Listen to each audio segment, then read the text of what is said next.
Так, ребят, всем привет. Значит, снимаю видео о моем следующем уже спринтере. Тот спринтер ушел, продался. Я себе взял новую игрушку. Ну, новое строительство. Буду строить спринтер. На этот раз уже длинный, видите? Но я так всегда радуюсь, что живу в Калифорнии и нету гнилых машин таких ржавых. Но вот, пожалуйста, меня угораздило. Ну, не угораздило, конечно, цена сыграла свою роль. Приобрел очень дешево спринтера. В таком, конечно, подубитом состоянии. И спринтер был возле океана. Почти стоял 10 лет. На нем за 10 лет всего лишь 70 тысяч наездили. Вот. Но до этого большой пробег. Первый владелец был перевозчик, что-то возил. Но он всего был 4 года, по-моему. 4 или 5 лет первый владелец. 5, наверное. А потом купил человек, и вот он жил возле океана. 3 улицы от океана. В Калифорнии, вроде Калифорния, сухая. Короче, вот он весь в ржавчинке. Я вот сразу не стал снимать. Вот тут вот было снизу, отодрал этот пластик. И тут было 4 дырки. Такие большие довольно. Но сейчас решил уже снимать, поэтому продолжение, переделку спринтеров. И вот уже, придется рассказывать. Думаю, надо все это... С чего начал, да? Потому что уже многое сделал, и только сейчас опомнился. Сейчас я вам покажу. Ага, не закрыл. Я сегодня регулировал дверь. Да что такое? Теперь приходится сильно ляпать, да? Вот тут вот тоже была дырка. Вот здесь вот. Вот такая. Вот такущая. Просто огромная. Да? Вот. Тут было 4 дырки снизу поплыли. Вот. Здесь была одна огромная. И вот выковырял там одну. И там еще не знаю, будет дырка или нет, но сейчас буду разбираться. Вот это уже сделал. Значит, я крашу. Вот видите, как поганенько, да? Это не покраска, хотя здесь я покрасил лучше. А тут просто пожалел краски. Мне уже жалко. Потому что я ее пока еще думаю всю машину задуть в Раптор. Поэтому в конце, на одно из последних видео моих по переделке спринтера, наверное, будет, как я его задуваю в Раптор. Какой-нибудь цвет интересный, полностью в Раптор. Поэтому пока мне жмочусь, не хочу краску, просто с баллончика прикрываю, чтобы вода. Климат сухой, просто зима сейчас. Вот сегодня дождь пошел. Это ж надо было. Вон, видите, дождик немножко на улице, он лужится. Вот. Поэтому зима мягкая, у нас всю зиму можно на улице практически работать. То есть дождливый день не работаешь, потом 2 дня. Неделя без дождя, потом 2 дня дождь. В общем, такая калифорнийская зима. И на улице днем там плюс 15, плюс 20. Можно, на улице. Вот сегодня прохладненько, 16. Ну, еще ж не зима. Зима или не зима? Не, ноябрь, середина. Ну, в Беларуси у нас уже снег в это время иногда наваливало. Вот. Ладно, про спринтер. В общем, это проект. Я буду снимать, сейчас будет такая серия видео, начало восстановления, если кто-то хочет. Я вот прозевал, не снял, как я заделывал вот такие дыры без сварки. И вот здесь огромная дыра, зараза. Если найду кусочек, может, фотка где-то сохранилась, я вам выложу. Тут просто здоровенная дыра была. Ее уже нет, да, покрасил, сделал. Вот, поэтому я хорошо красить не буду, можете там не цепляться. Мне просто жалко. Я вот сюда 1,5 баллончика, и мне что-то, аж... Но все равно потом хочу в Раптор задувать. Хотя, говорят, временные они. Ну, вот это я еще покрашу. Этот грунтом прикрыл. Грунт весь покрашу. Может, немножко больше пыльну. Уже все равно купил еще один баллончик. А так я буду делать вот примерно как вот здесь.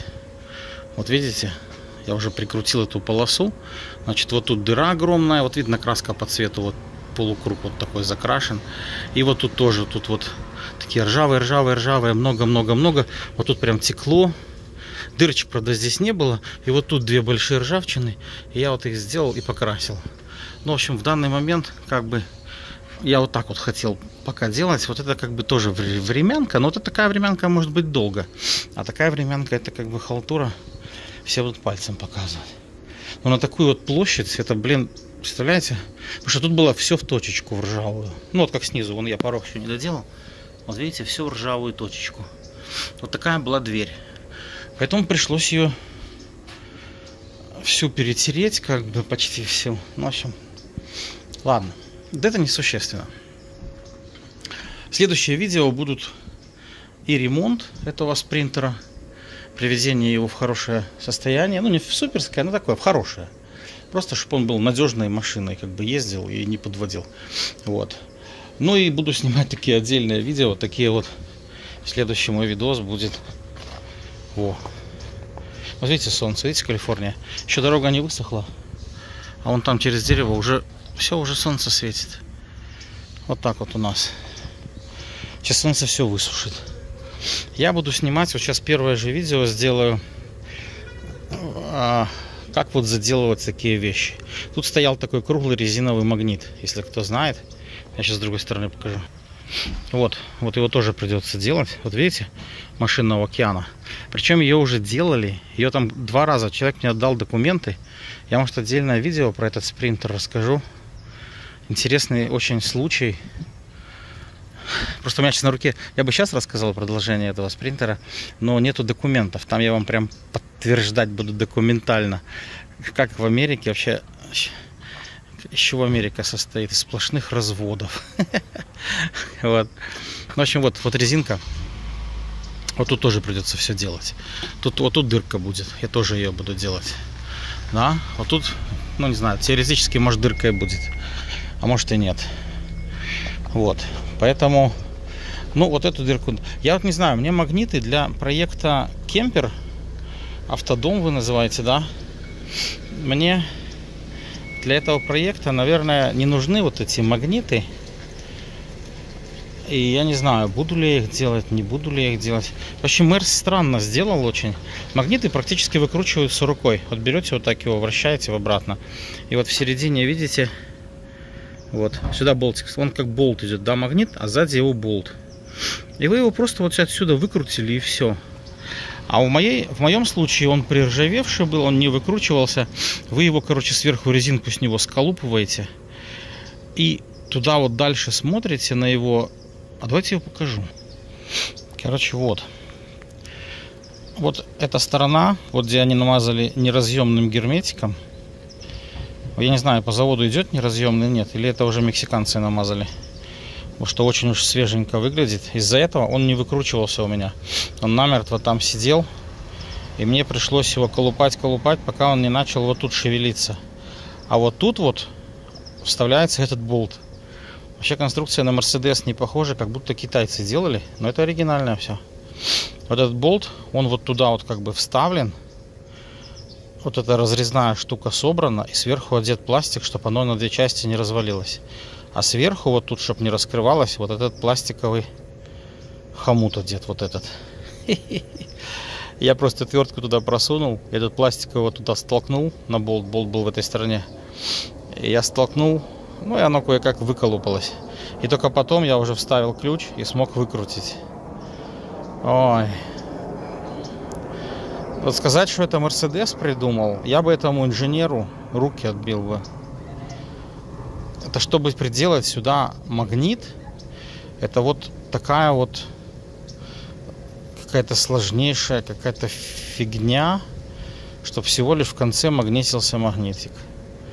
Да, нельзя было отлить вообще какую-то просто резиновую штуку со сквозным вот этим штырем, а здесь просто закрепить. Все равно магнит никуда не денется. А вот это, оно разъемная сторона, вот это. Тут 2 железки разъезжаются, а между ними магнитик стоит тоненький. Это они, наверное, на магните хотели сэкономить, наверное. Он маленький, плоский, а вот это вот просто железо, которое, видите, ржавеет еще в придачу. Цирк, короче, а не Мерседес, блин. После старого я просто здесь вот этот Мерседес просто ужасный. Тот, который 905 кузов, намного лучше сконструирован и сделан. Ну ладно, это мое мнение.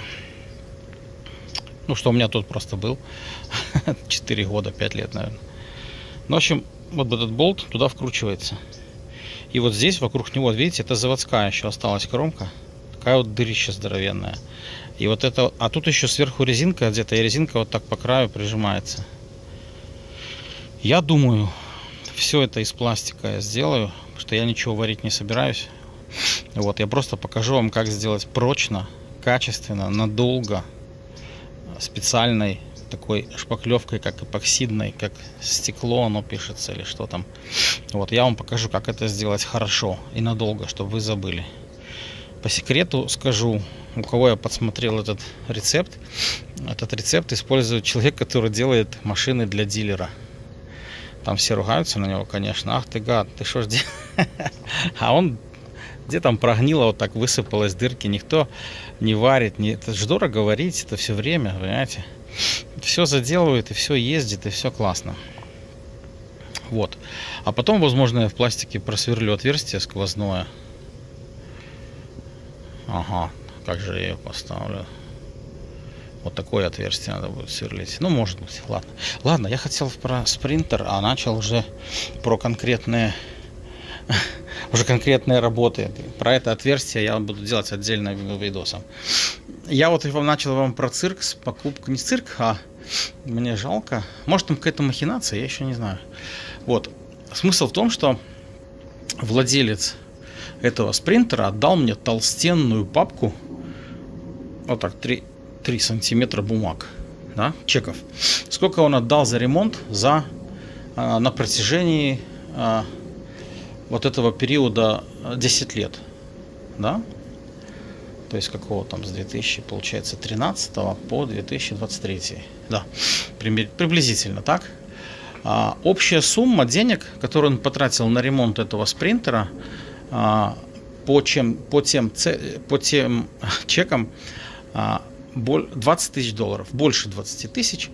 Я просто еще там, ну и масла я считал, масла я не вставлял в этот список, да, это конкретные работы. Пару раз, может, я там перепутал, что там целым списком там замена там фильтров, каких-то клапанчиков, каких-то резиночек, целыми списками все написано. Частично я, может, где-то масло случайно включал, но в основном я, если видел, что замена масла, я ее не включал в стоимость.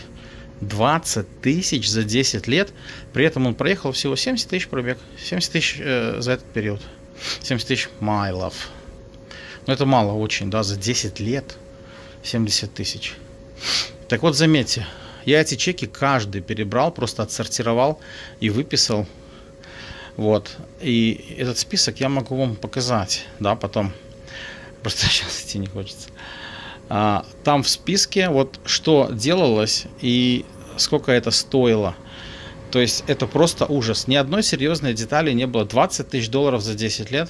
Ни одной серьезной детали не было заменено. Ни одного колесного подшипника.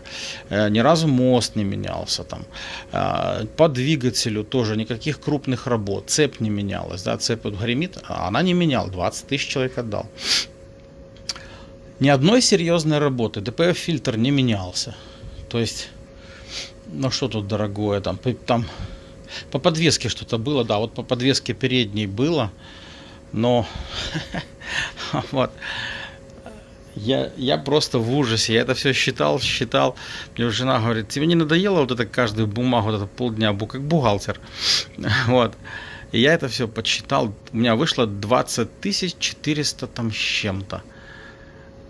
И ни одного узла не заменено при этом. Ладно, там двигатель заменил, там трансмиссию там, или что-то там такое. Ничего, просто обслуживание, покраска. 3 раза он ее гонял, покрасил, вот ржавчинка вылазила. За эти деньги, что он отдал на покраске, там больше 5 тысяч долларов, даже может 7 тысяч долларов он отдал только на покраске. За эти деньги можно было снять где-нибудь теплый гараж такой, знаете, сухой. Потому что он живет 3 улицы от океана. И постоянно летит с океана этот туман соленый такой. И вот этот соленый туман, вот он и разъедал вот это все, проедал. А он потом платил за покраски. Да снял бы дорогущий гараж какой-нибудь и очень там теплый, сухой, за такие деньги можно идеальное место найти. Человек, ну, больше 5 тысяч только отдал на покраски. Снимали вот эти пороги, там написано демонтаж того-того, потом покраска. Вот. Ну ладно. Это проект. Это мой новый проект. Я так вкратце написал. Если кого-то вот по результатам того, что я сказал, будет там более подробности какие-то интересовать, то как бы пишите. И какие первичные темы. Как бы специально ли ремонтировать там под заказ чей-то, да, не полезу.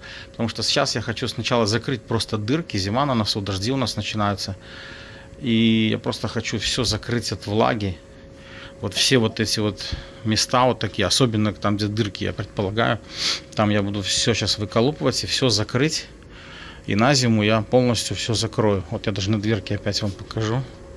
Да. Вот видите, опять тут. Вот он что-то делал. Ну, сам он вряд ли, но вот что-то они там наклеили. Вот.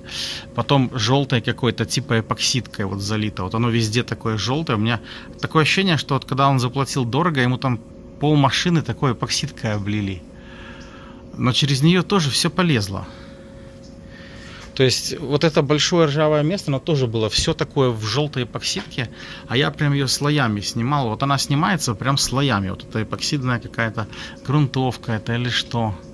Вот. Но потом он уже поверху, когда уже посмотрел, что и через это лезет. Вот видите здесь краска. Вот это обычная краска такая домашняя, которой дома стены красят. Вот это он уже, наверное, психанул в конце и брал кисточку и просто закрашивал от расстройства, да, что все это лезет. Вот капот, смотрите, он сейчас грязный, не увидим. Не видно, ладно. Капот весь в точечку вот такую. То есть человек уже просто отчаялся и начал просто тыцать домашней краской.